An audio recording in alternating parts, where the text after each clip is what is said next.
Piece and justice Proddatur శాఖ ఆధ్వర్యంలో భారత రాజ్యాంగ పరిరక్షణ మన బాధ్యత ఈ యొక్క అవగాహన సదస్సుకు విచేసినటువంటి movement for peace and justice రాష్ట్ర ప్రధాన కార్యదర్శి గౌరవనీయులు షేక్ సలీం బాషా గారికి, movement for peace and justice Rayalaseema in charge అయినటువంటి నా మిత్రుడు ఎండి అయ్యూబ్ ఖాన్ గారికి, అలాగే ఎంపీజే జిల్లా అధ్యక్షులు జాకిర్ హుస్సేన్ ఉమ్రీ గారికి, ఇక్కడికి విచ్చేసినటువంటి సహృద్భావ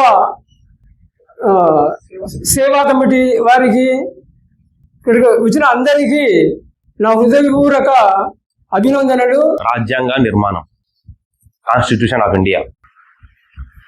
మనము ఒక లెటర్ రాయాలంటే, ఒక వ్యాసం రాయాలంటే, ఒక ఎస్సే రాయాలంటే ఎంత కష్టమో మనకు తెలుస్తుంది. బ్యాంక్ మేనేజర్లు పోయి మనము బ్యాంకులో పోయి లెటర్ రాయాలంటే, మున్సిపాలిటీ పోయి కమిషనర్ దగ్గర లెటర్ రాయాలంటే ఎలా రాయాలా, ఏమేమి పదాలు యూజ్ చేయాలని అర్థం కాదు. అలా ఒక పుస్తకం, ఒక గ్రంథం రాయాలన్నా దానికి ఎంత విశేషం పడుతుంది, ఎన్ని పుస్తకాలు చదవాలా, ఎంత నాలెడ్జ్ ఉండాలా, ఎంత జ్ఞానం ఉండాలా, ఎంత మందితో ఇంకా తెలుసుకోవాలా అని అనేక విషయాలు ఉంటాయి. అలాంటిది ఒక దేశాన్ని నడిపించే, ఒక దేశాన్ని పరిపాలించే పుస్తకం, రాజ్యాంగాన్ని తయారు చేయాలంటే ఇంకా ఎంతో మేధస్సు కావాలి.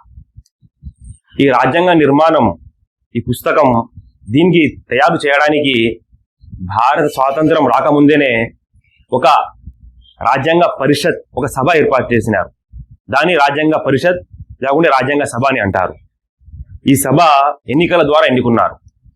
ఈ మొదటి సభ 1946 డిసెంబర్ 9న జరిగింది. సోదరులారా, ఈ 10 రోజులు రాష్ట్ర వ్యాప్తంగా రాజ్యాంగ అవగాహన సదస్సును movement for peace and justice ఆధ్వర్యంలో రాష్ట్ర అధ్యక్షులు ఆదేశాల ప్రకారం, అబ్దుల్ సజాక్ గారు ఆయన ఆదేశం ప్రకారం ఈ ప్రోగ్రాంను ఏర్పాటు చేయండి. ఏదైతే రాజ్యాంగాన్ని, విధులను అర్థం చేసుకుంటే 100లో 10 మంది అయినా మారితే భారతదేశాన్ని గొప్ప ఉన్నత స్థానంలో చూడగలుగుతామనే ఆశ, సంకల్పం.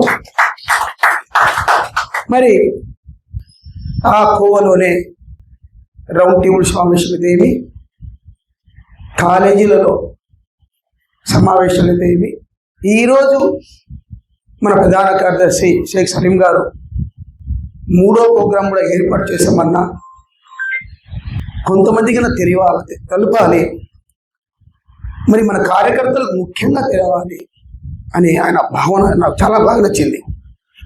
స్టూడెంట్ భారతదేశము వాళ్ళ పైన ఆధారపడి ఉంది, వీళ్ళే మనకు భారతదేశాన్ని కాపాడతారు అనే భావన మన దేశ పౌరుల పైన కానీ, తల్లిదండ్రుల పైన కానీ, వారి పైన ఎంతో ఆశ పెట్టుకుంటే ఈ యువత ఏమైంది తెలిసిన, సోషల్ మీడియాలో ఇరుక్కుపోయింది. సోషల్ మీడియాలోనే వాళ్ళ జీవితాంతం దాంట్లో పోయే ప్రమాదకరమైన స్థితిలో ఉన్నారు. ఇన్స్టాగ్రామ్, వాట్సాప్, ఫేస్బుక్, మరి ఇలాంటి అవగాహన లేకుండా, బాధ్యత లేకుండా యువత ఈ విధంగా ఉంటే దేశం ఎప్పుడు అభివృద్ధి చెందుతుందని నేను ప్రశ్నిస్తున్నాను.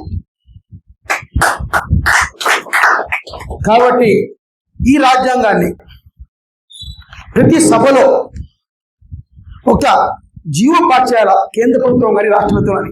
ఏ సభ అయినా కానీ ఎవరైనా సభలు ఏర్పాటు చేసే ప్రాథమిక హక్కులను ముందు చదవాలి. ప్రాథమిక హక్కులను ముందు చదవాల. నీ పఠనం కానీ, ఏదైనా ప్రార్థన కానీ ఇది పక్కన పెట్టండి, ఇది అవసరమే, అది మీకు సరిపోతుంది. ముందు ఏం చేయాలా, రాజ్యాంగాన్ని చదవాలా. అప్పుడు ప్రతి మనిషికి ఈ రాజ్యాంగ విధులను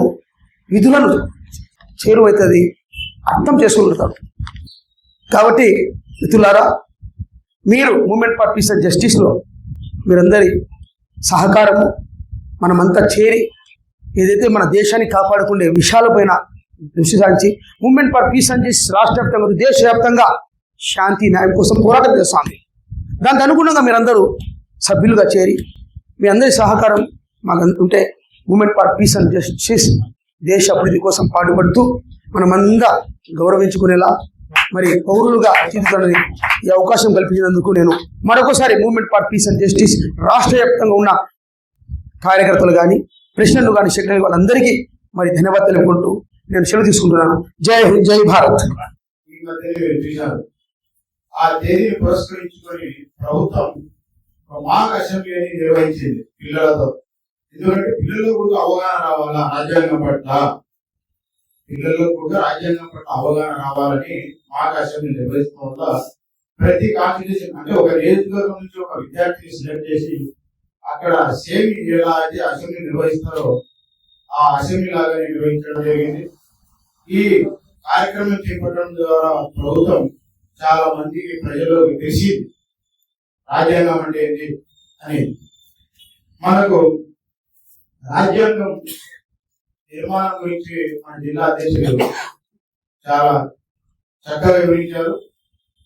మనకు ఇచ్చినటువంటి రాజ్యాంగంలో మొత్తం 470 ఆర్టికల్స్ ఉన్నాయి. అందులో సవరణ ద్వారా ఇప్పుడు 448 ఆర్టికల్స్ ఉన్నాయి. ఈ ప్రాథమిక హక్కుల్లో మనకు 14 నుంచి 32 వరకు ఈ ప్రాథమిక హక్కులు అనేవి మనకు కానవస్తాయి. ఈ ప్రాథమిక హక్కులు ముఖ్యంగా 6 ఉన్నాయి. అవి ఏంటంటే, ఒకటి సమానత్వపు హక్కు. ఈ ఆర్టికల్ 14 నుంచి 18 వరకు ఈ ఆర్టికల్ మనకు చదివినట్టయితే సమానత హక్కు గురించి తెలియజేస్తుంది.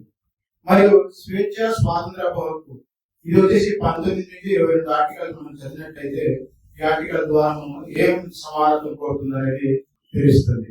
మరియు ఆర్టికల్ 23 నుంచి 24 ఇది దోపిడీని నివారించే హక్కు మన ప్రాథమిక హక్కు నుంచి తెలియజేస్తుంది. మరియు మత స్వాతంత్రపు హక్కు 25 నుంచి 26 వరకు, విద్యా సాంస్కృతిక హక్కు గురించి ఆర్టికల్ 29 నుంచి 30 వరకు మనకు తెలియజేస్తుంది. మరియు చివరిలో ఏదైతే మనం ఇలా పెట్టామో రాజ్యాంగ పరిరక్షణ బాధ్యతని ఆర్టికల్ 32లో కూడా ఇదే విషయాన్ని పొందుపరచడం జరిగింది. రాజ్యాంగం పరిరక్షణ బాధ్యత అని అంశంపై ఇక్కడ ఆర్టికల్ 32లో మనకు కానవస్తుంది. ఇకపోతే ఆర్టికల్ 14 ద్వారా సమానత్వం అంటే ఏంటి? సమానత్వం అంటే భారతదేశంలో పుట్టినటువంటి లేదా భారతదేశంలో నివసించేవారు ప్రతి ఒక్క భారత పౌరుడు కుల, లింగ, మత, వర్ణ వివక్ష లేకుండా భారతీయుడు అయితే అతను భారత పౌరుడుగా ఆమోదించబడతారు. అంటే పుట్టిన ప్రాంతాన్ని బట్టి కాకుండా భారతదేశంలో నివసిస్తున్నాడంటే అతను భారత పౌరుడు అని మనకు ఇక్కడ తెలుస్తుంది. సమానత్వం అంటే మనం ఒకవేళ మీరు ఇండియన్ కాదు అక్కడ పుట్టారు అని ఎవరైనా అంటే అది అతను అవగాహన కాగితం వల్ల చెప్తున్నాడు అనుకోవచ్చు. ఎందుకంటే మన దేశ పెద్ద పెద్ద ప్రముఖులు ప్రధానులు ఉంటున్నారు. పాకిస్తాన్ లో జన్మించినటువంటి ఎల్కే అద్వానీ గారు, ప్రధాని మన్మోహన్ సింగ్ గారు, ఐకే గుజరాల్ గారు, వీళ్ళంతా పాకిస్తాన్ లో పుట్టారు. వాళ్ళు పాకిస్తాన్ లో పుట్టారు కాబట్టి వాళ్ళు భారత పౌరులు కాదంటే అలా ఉందా? ప్రధాని అయ్యారు. అది మరియు మౌలానా అబుల్ కలాం ఆజాద్ ఇదే నెలలో ఆయన జన్మదినం జరిగింది 11 నవంబర్న. ఆయన పురస్కరించి జాతీయ దినోత్సవం జరుపుకుంటాం. ఆయన ఎక్కడ పుట్టారు? సౌదీ అరేబియా మక్కాలో జన్మించారు. సౌదీలో జన్మించి ఇక్కడ భారతదేశానికి వచ్చి స్వాతంత్ర పోరాటంలో చాలా చురుకైన పాత్ర పోసినట్టు ఉంటాడు. వాని బాధ్యత నెరవేర్చినప్పుడే కదా తల్లిదండ్రులకు పేరు తీసుకొని రావాలా. కానీ అటువంటి గుణాలను కలిగి ఉన్నాము. అలా అడ్జస్ట్ అయితేనే మనుగడ ఉంది. లేదు అంటే ఇంకా ఎన్నో సంఘటనలు చూసాము.